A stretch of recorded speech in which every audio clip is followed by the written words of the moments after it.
கேரளத்தில் புகழ்பெற்ற புலவராக விளங்குபவர் குஞ்சன் நம்பியார் ஆவார். அவர் பிறப்பு பற்றிய கதை இதுவாகும். ஏழை நம்பூதிரி ஒருவர் தம் மகளின் திருமணத்திற்கு பொருள் தேட நினைத்தார்.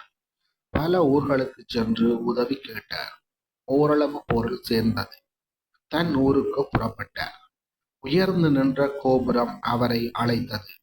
இறைவனை வழிபட்டு செல்லலாம் என்று கோயிலுக்குள் சென்றார். அங்கிருந்த திருக்குளத்தில் தண்ணீர் இங்கு போல தெளிவாக இருந்தது. நாலா பக்கமும் பார்த்தார். யாரும் இல்லை.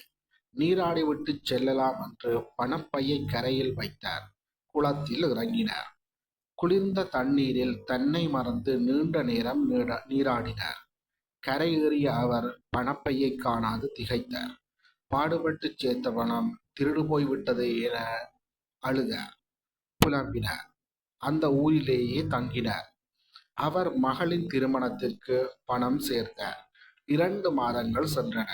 அவரை பார்த்த கோவில் பூசாரி, இன்று எங்கள் வீட்டில் விருந்து, நீங்கள் சாப்பிட வர வேண்டும் என்று அன்புடன் அழைத்தார்.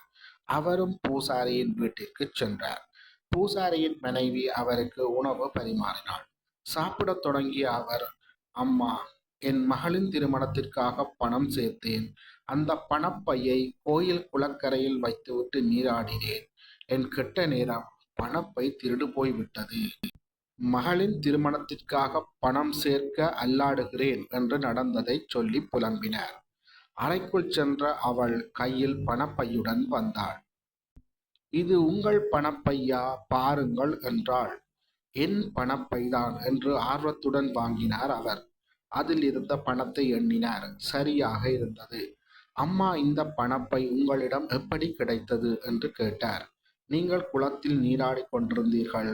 கரையில் மேய்ந்து கொண்டிருந்த மாடு சாணம் போட்டது. அந்த சாணத்திற்குள் பணப்பை முழுவதும் மறைந்து விட்டது. கரையேறிய நீங்கள் பணப்பை திருடு போய் விட்டதாக நினைத்தீர்கள். சாணம் எடுக்க வந்த என்னிடம் பணப்பை கிடைத்தது. உரியவரிடம் சேர்க்க வேண்டும் என்று காத்திருந்தேன் என்றாள் அவள். அம்மா, இந்த பணம் கிடைக்காது என்றே நினைத்தேன்.